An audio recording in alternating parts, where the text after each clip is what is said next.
Hello friends, good morning. Welcome to our channel target with Lalan Sharma.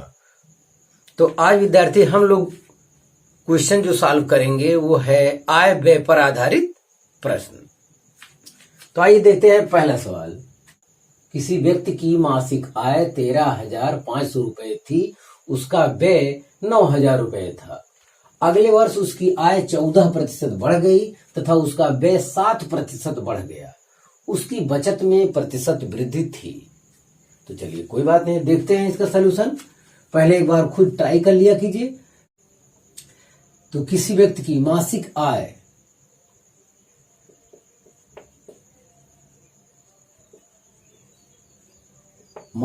आय बराबर 13,500 रुपया और व्यय कितना है? व्यय है 9,000 रुपया। व्यय 9,000 रुपया और बचत में प्रतिशत वृद्धि पूछा है तो बचत निकाल लेते हैं। यहाँ पे कितना है बचत, यहाँ तुरंत ही निकाल लीजिए। तो इतने में से 9,000 घटा लीजिए तो ये आएगा 4,500। 9 4 13 होता है, 500 और है तो 4,500 रुपया बचत है। अब कह रहा है अगले वर्ष उसकी आय 14% बढ़ गई। तो नया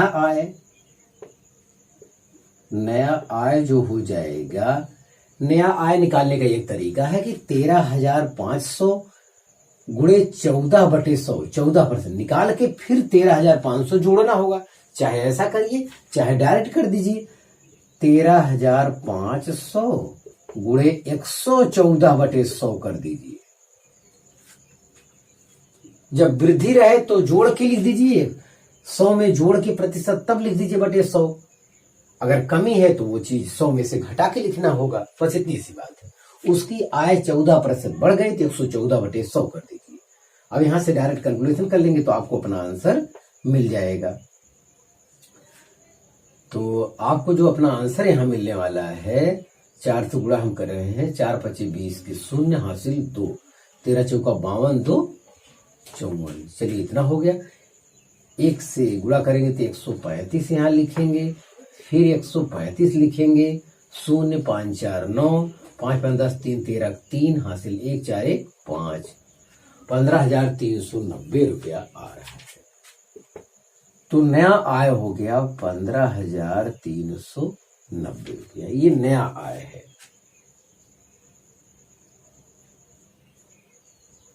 यस, तो चलिए इतना हो गया। नया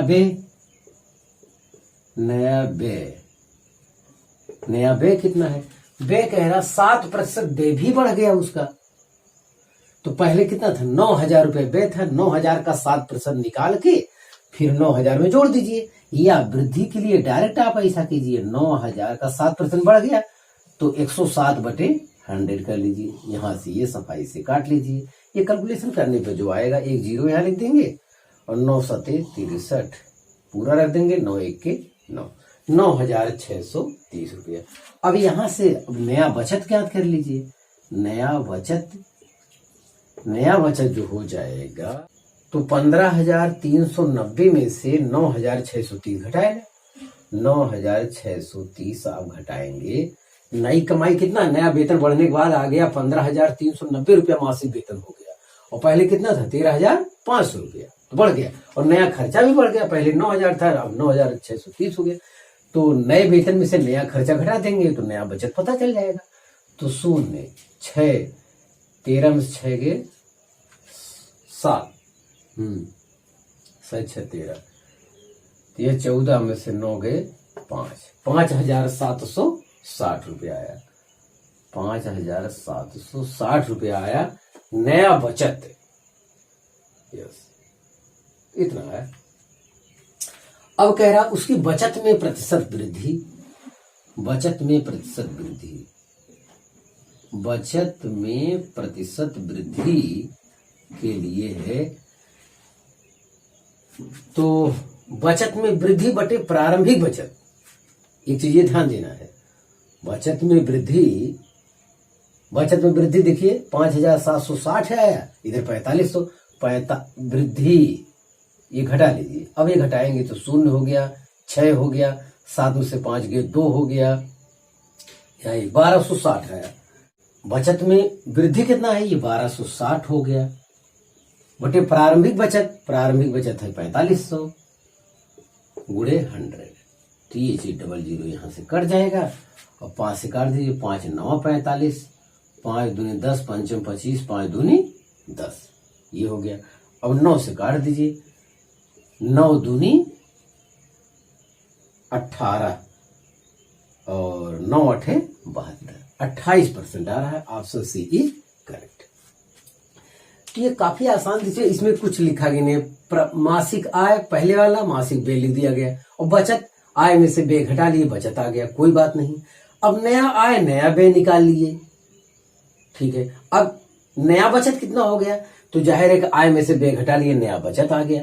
अब बचत में प्रतिशत वृद्धि हमसे पूछ रहा है, तो बचत में प्रतिशत वृद्धि पूछ रहा है, तो बचत में वृद्धि पहले की तुलना में बाद में बचत कितना हो गया, बढ़ गया, कितना बढ़ गया ये बताना है। तो बाद वाले बचत में से पहले वाला बचत घटा लेंगे अगर, तो पता चल जाएगा 1260 रुपए की बचत में वृद्धि बटे प्रारंभिक बचत गुणे 100। क्योंकि किसी चीज में वृद्धि या कमी, उत्थान या पतन लोग पहले की तुलना में ही आपसे पूछेंगे। पहले आप गरीब थे तो आज अमीर हो गए, पहले आप अमीर थे आज गरीब हो गए, तो पहले की तुलना में ही पूछा जाता है। यस, चलिए क्वेश्चन नंबर 2 देखते हैं। क्वेश्चन नंबर 2 कह रहा है, नीलम अपनी कुल आय का 20% मकान के किराए पर तथा शेष 70% घरेलू मदों पर खर्च करती है। यदि वह 3600 रुपए की बचत करती है तो उसकी कुल आय कितनी है। ध्यान दिया जाए तो इस टाइप के सवाल में जहां शेष रहता है, शेष वाले सवाल पर पहले नजर रखें। तो माना कुल आय 100 रुपए है, इतना आप करिए। यहां बचत दिया है 3600 रुपए, ये ध्यान देना है। तो ये तो व्यय की बात करता है। नीलम अपनी कुल आय का 20% मकान के किराए पर खर्च करता है, 20% खर्च करता है, बचा कितना 80%। तो x का 80%, 80 बटे 100, ये इतना बचत हुआ। ध्यान दें, शेष 70% घरेलू मदों पर खर्च करती है, तो बचा कितना। अब शेष इतना संपत्ति है हमारे पास इस समय, क्योंकि 20% खर्च कर दिया, तो कितना बचा 80%। x क्या चीज है, माना उसकी कुल आय कितना है, कुल आय 100 रुपया मान लेते हैं। तो x का 80% उसके पास इस समय है, यही शेष है आपके पास। शेष का 70% घरेलू मदों पर खर्च करती, कितना बचा 30%। तो इसका 30% फिर निकाल लीजिए, 30 बटे 100, कितना बचा उतने का 30%। और वो वैल्यू कितना दिया है 3600 रुपया दिया हुआ है। बस विद्यार्थी यही इतनी बात करनी थी। जब शेष वाला सवाल आ जाए तो ध्यान दीजिए, यदि वह 3600 रुपए की बचत करती है, तो बचत करती है। अब यहाँ क्या है, खर्च। नीलम अपनी कुल आय का 20% मकान के किराए पर खर्च करती है, तो कितना बचत हुआ 80% की। चलो कोई बात नहीं, शेष 80% बचत है, तो शेष क्या है, शेष 70% जो पैसा बचा है उसका 70% घरेलू मदों पर खर्च करती है। तो बचता कितना, उसका 30% निकाल लिया, और वो किसके बराबर है 3600 रुपए के बराबर हो गया। अब यहां से हमें x पता चल जाएगा, यही हमसे पूछ भी रहा है। यस, यहां से देखिए इसका 00 यहां से हम लोग निकाल सकते हैं। यस, अब चाहे तो डायरेक्ट काट दें या x बराबर ऐसे लिख लिया जाए। 100 से गुणा करेंगे, 3600 इंटू 100 अपान ये दोनों नीचे आ जाएंगे, 8 इंटू 3, यही बचे, यही लोग नीचे आ जाएंगे। तो 3 लिख के 3 दूनी 6, 1200 आया। अभी 8 से काट देना है, 8 के 8 4 12, 8 25 40, 150 और 00 मतलब 15,000 रुपये आ रहा है। तो ऑप्शन ए इज करेक्ट। तो आप इसे कॉपी कर लीजिए। हाँ फ्रेंड्स, तीसरा सवाल देखा जाए। तीसरा सवाल कह रहा है, एक व्यक्ति अपने वेतन का 20% दैनिक उपभोग की वस्तुओं पर, शेष 15% मकान के किराए पर व्यय करता है। तदुपरांत उसके पास 11,560 रुपए शेष रहते हैं, उसका वेतन है। तो यही सवाल शेष वाला अभी हम लोग सॉल्व किए हैं। तो उसका वेतन है, तो माना उसका वेतन 100 रुपए है। हमें बचत की बात करनी चाहिए। एक व्यक्ति अपने वेतन का 20% दैनिक उपयोग की वस्तुओं पर खर्च करता है, जब खर्च करता है तो बचा कितना 80%, तो x का 80%, 80/100 ये हमारे पास धन है, बचा धन। शेष 15%, जो बचा धन है उसका 15% मकान के किराए पर व्यय करता है, तो बचता कितना है शेष का, तो 100 में से 15 घटाएंगे तो ये 85% बचता है, तो 85/100। अब ये बचत टोटल किसके बराबर है, 11,560 रुपए के। इससे पहले वाला सवाल भी यही था, ध्यान दिया जाए। तो उसका वेतन मान लेते कितना है, 100 रुपया है, वेतन 100 रुपया है, 20% व्यय करता है, तो बचा कितना 80%, ये बचा धन। अब बचा धन का 15% जो मकान किराए पर व्यय कर देता है, तो बचे धन में कितना बचा, तो जाहिर 85% बच गया, बचे धन का 85% बच गया। अब वो पैसा कितना है, उसके बाद जो पैसा बचता है 11,560, तो ये वैल्यू 11,560 के बराबर होगी। अब इसका हमको कर लेना चाहिए कैलकुलेशन, तो 1 0 यहां से कट जाएगा, तो बाकी चाहे तो ऐसे काटिए, चाहे इन दोनों का तिरे गुणा करिए, डायरेक्ट x बराबर यहाँ पे लिख दीजिए सफाई से, 11,560, ये 100 × 10 1000 यहाँ है, ऊपर लिख दीजिए। अब ये ऊपर वाले दोनों नीचे आ जाएंगे, तो 8 × 85। अब ये कैलकुलेशन करना है आपको, जैसे मर्जी करिए। चलिए चाहे 5 से इसको काट दीजिए, 5 के 5, 3 8 5 7 35, 17 आ गए, इसे 5 से काट दीजिए, 5 दूनी 10, 5 3 15, 5 के 5, 5 दूनी 10, इतना कट गया है। अब ये 2 से तो पक्का कट जाएगा, 2 चौक 8, 2 1 2 1 2 5 10, 2 6 12, इतना हो गया। फिर भी अभी 2 से कटेगा, तो 2 दूनी 4, 2 5 10 और 2 7 14, 2 8 16, फिर 2 से कट जाएगा, 2 दूनी 4, 2 दूनी 4, 2 8 16, 2 9 18, हाँ ये आया 17। ये 17 का वर्ग 289 होता है, 17 है, तो ये आ गया 17,000। 1,000 गुणा करेंगे इतना रुपया आएगा, तो ऑप्शन बी इज करेक्ट। तो यहां से आपका शेष वाला हर सवाल इसी टाइप से आपको लगाना है। चलिए अगला सवाल देखते हैं। राधा अपने वेतन का 40% भोजन पर, 20% मकान के किराए पर, 10% मनोरंजन पर तथा 10% परिवहन पर खर्च करती है।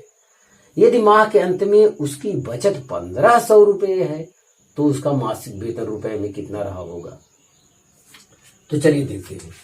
तो राधा अपने वेतन का इतने पर खर्च करती, खर्च का प्रतिशत देख लीजिए, प्रतिशत,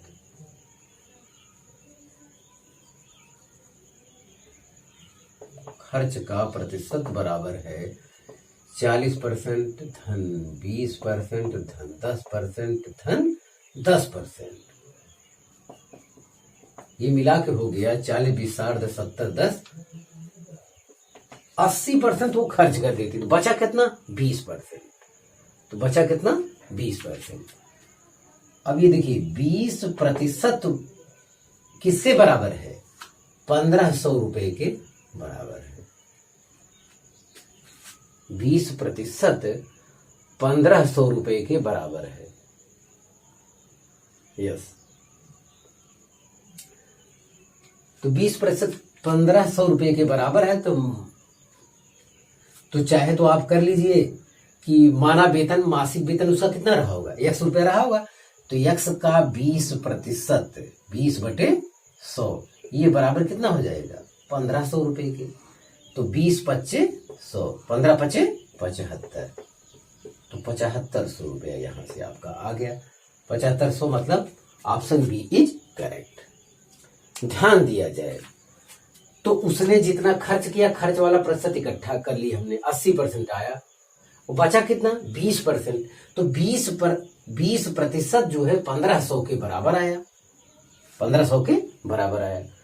तो यक्स का 20% अगर हम कर ले तो कितना आएगा, 1500 के बराबर हो जाएगा। तो वहां से हमारा यक्स पता चल जाएगा, यक्स मतलब उसका मासिक वेतन कितना था, ये चीज यहाँ पे है। यस, तो आप इसे कॉपी कर लीजिए। हाँ फ्रेंड्स, पांचवा सवाल देखा जाए। पांचवा सवाल हमसे कह रहा है एक व्यक्ति अपनी आय का 1/4 भाग खाने पर, 2/3 भाग घर के किराए पर और शेष जो कि 630 रुपए है उसको दूसरी वस्तुओं पर खर्च करता है।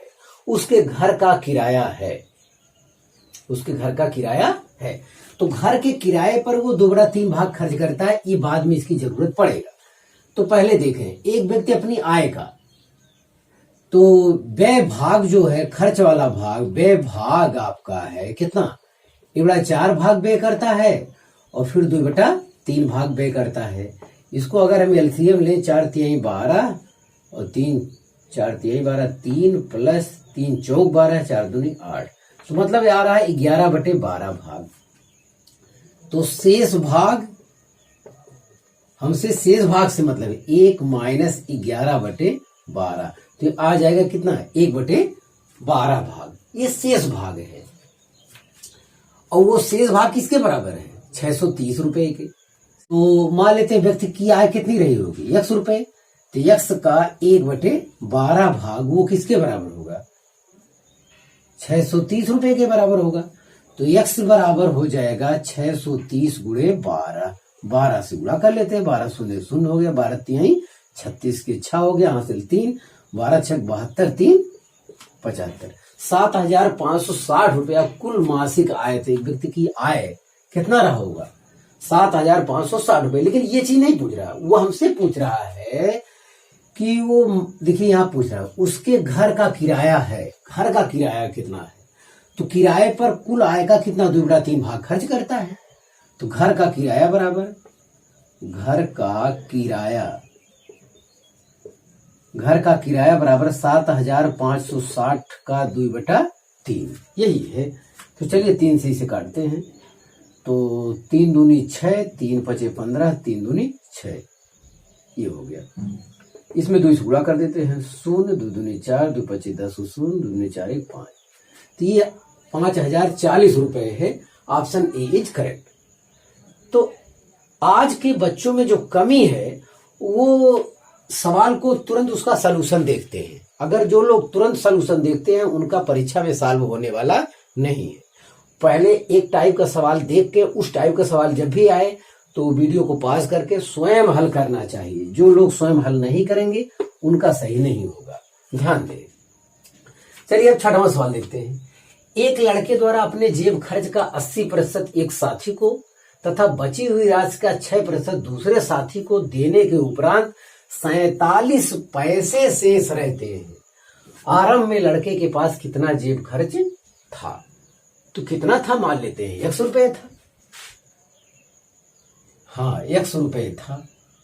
सलूशन देखा जाए, 100 रुपए प्रारंभ में जेब खर्च था, मान लेते हैं ऐसा। अब एक लड़के द्वारा अपने जेब खर्च का 80% एक साथी को दे दिया, बचा कितना, 20%, x का 20%। अब आगे देखिए, अभी इतना बचा धन है, बची हुई राशि का 6% दूसरे साथी को दे दिया, 6% दूसरे को दे दिया, तो बचा कितना, 94% बचा, 94/100। तो बची हुई राशि का 94% उसके बाद बचा है। अब वो किसके बराबर है, 47 पैसे के बराबर है। तो 47 पैसे को आप रुपए में अगर बदलेंगे तो 1 रुपए में 100 पैसा होता है, 100 से भाग देंगे तो रुपए में बदल जाएगा, क्योंकि हमारा आंसर सब रुपए में है। तो हम रुपया बना लिए 47 पैसे, बस सवाल समाप्त हो गया। इसी का आपको कैलकुलेशन करना है। तो यहां से देखिए ये कैलकुलेशन ऐसे भी हो जा रहा है, 00 यहां से कट जाएगा और 20 25 100 होता है, 5 से यहां गुणा कर दे, 94 से भाग दे दे, आपको आंसर आ जाना चाहिए। तो 47 गुणे 5/94, 94 6 100 होता है। ठीक है, कैलकुलेशन भी ठीक है। अब इसी का कैलकुलेशन करना है, आप करिए, देखिए नहीं कट रहा है तो आप सीधे गुणा कर लीजिए, 5 7 35 के 5, हासिल 3, 5 चौक 20, 3 23, इतना बटे 94 आया। अब यहाँ कटने का चांस नहीं है, सीधे आप भाग देना पड़ेगा। 235 में 94 से भाग देंगे तो 9 दूनी 18, 2 बार तो जाएगा, 2 चौक 8, 2 चौक 8, 2 9 18, इतना आएगा। तो 15 से 8 के 7, यहाँ बचा 2 12, 12 में से 8 के 4, 47, ये दशमलव हो गया, 0 हो गया। 9 पचे 45, 5 बार देखिए, 5 5 चौक 20 की 0 हासिल 2 और 5 9 45 2 47, अच्छा खासा कट रहा है। तो 2.50 रुपया, ऑप्शन बी इज करेक्ट। तो आप इसे कॉपी कर लीजिए। हाँ फ्रेंड्स, 7वां सवाल देखा जाए। 7वां सवाल कह रहा है एक व्यक्ति जो अपनी आय का 66.2/3% खर्च करता है वह प्रतिमास 1200 रुपये बचाता है, उसका व्यय प्रतिमास रुपए में कितना है ये आपको बताना है। तो एक बार पहले स्वयं हल करें फिर सलूशन देखें। तो देखा जाए एक व्यक्ति जो अपनी आय का 66.2/3% खर्च करता है, तो खर्च का प्रतिशत है, खर्च का प्रतिशत आपका हो रहा है 66.2/3, तो 3 दूनी 3 छक 18 के 8 हासिल 1, 3 छक 18 को 19, 198 200/3 आ रहा है, 200/3%। तो इतना खर्च करता है, तो बचत वाला प्रतिशत जो होगा 100% टोटल होता है, 100% में से 200/3% घटा लेंगे, तो ये बचेगा 3 के 300 माइनस 200, मतलब 100/3% बचत है। तो माना उनकी आय जो है x रुपए है, x का 100/3%, x का 100/3% वो बराबर कितना होगा 1200 रुपये। ये बचत वाला प्रतिशत 100/3 है, खर्च वाला प्रतिशत 200/3 है। यस, तो 100 में से टोटल परसेंट 100 होता है, इतने में से 200/3 बचाएंगे, बचत वाला प्रतिशत आएगा। तो अगर उसकी मासिक आय x रुपए है तो x का 100/3% बराबर कितना 1200 की हो जाएगा। तो x का 100/3%, x का 5%, तो 5/100 करते, तो यहां से 0 0 काट दिया जाएगा, ये हो जाएगा 1200, यहाँ ही है। तो 3 से गुणा 36, x बराबर 3600 रुपये। तो जो उसकी मासिक आय 3600 रुपये है। यस, लेकिन पूछा क्या है, उसका व्यय प्रतिमास रुपए में बताइए, व्यय पूछ रहा है।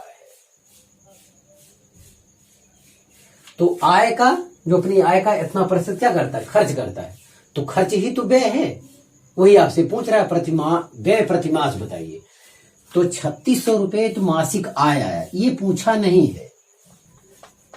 व्यय प्रतिमास, व्यय बताना है आपको। व्यय टोटल 3600 रुपया है, इसका 200/3% क्या करता है, व्यय करता है। देखिए खर्च वाला प्रतिशत कितना है 200/3, बस खत्म हो गया।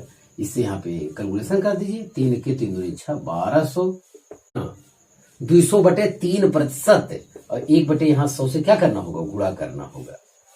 तो अब यहां से हो गया, तो 12 दूनी 2400 रुपया आपका हो रहा है। 2400 रुपया, ऑप्शन सी इज करेक्ट। ये ध्यान दिया जाए। देखिए बटे में हम लोग क्या है, थोड़ा असंख्यित रहते हैं। जैसे इतने का 100/3%, जैसे 5% मतलब 5/100, वैसे इसे भी गिनती ही समझिए, 5% जैसा ही कुछ समझिए। तो बटे 100 आपको करना होगा, अगर आप भूल गए तो गड़बड़ हो जाएगा। ये 3600 का 200/3%, तो प्रतिशत के स्थान पे क्या करना पड़ेगा, 1/100 करना होगा। यस, तो आपका ये आंसर आया। हाँ, लास्ट सवाल देखा जाए, अगला सवाल देखा जाए। दिया है कि ए की आय का 10% बराबर बी की आय का 15% बराबर सी की आय का 20% है।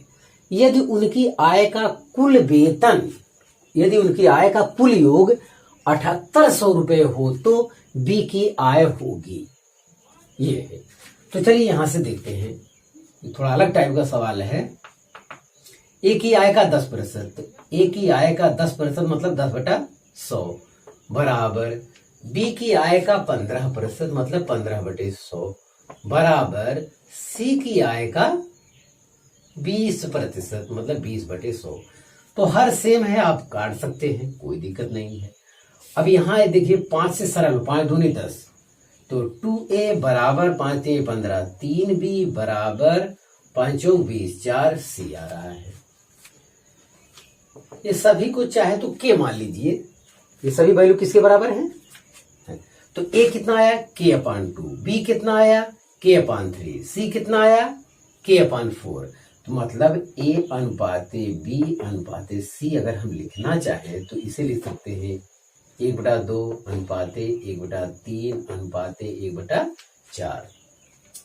या इसे हर वाला बटा समाप्त करना चाहें तो इसे लिख सकते हैं हम लोग 4 3 12 एलसीएम हो जाएगा सबका।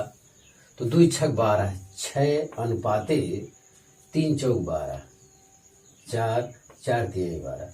तो हर सबका सेम है, तो जो सेम होता है अनुपात में नहीं लिया जाता। तो a अनुपात b अनुपात c बराबर जो आ रहा है 6 अनुपात 4 अनुपात 3 आ रहा है। तो अनुपाती योग तो 6 + 4 + 3, 6 4 10 3 13। तो ये अनुपात का सवाल था, एक थोड़ा देख लीजिए नए टाइप का था। अनुपाती योग इतना है। अब कह रहा है बी की आय बताइए, बी की आय। यस, देखिए कुल संपत्ति, कुल कितना योग है, कुल आय है 7800 रुपये, उसमें बी की आय चाहिए। तो बी का हिस्सा कितना, अनुपाती योग बी का हिस्सा 4 है, देखिए यहां पे। तो 4/13 बी की आय बराबर, बी की आय बराबर है ये 4/13 आप लिख दीजिए और गुणे टोटल योग 7800 रुपये। यस, तो 13 छक 78, 600 6 चौके 2400 रुपये, 2400 रुपये, मतलब ऑप्शन सी इज करेक्ट। तो यहां से इस टाइप का ये सवाल हल हुआ, तो आप इसे कॉपी कर लीजिए। हाँ फ्रेंड्स, आज बस इतना ही। आप मेहनत से पढ़ाई करते रहें। All the very best.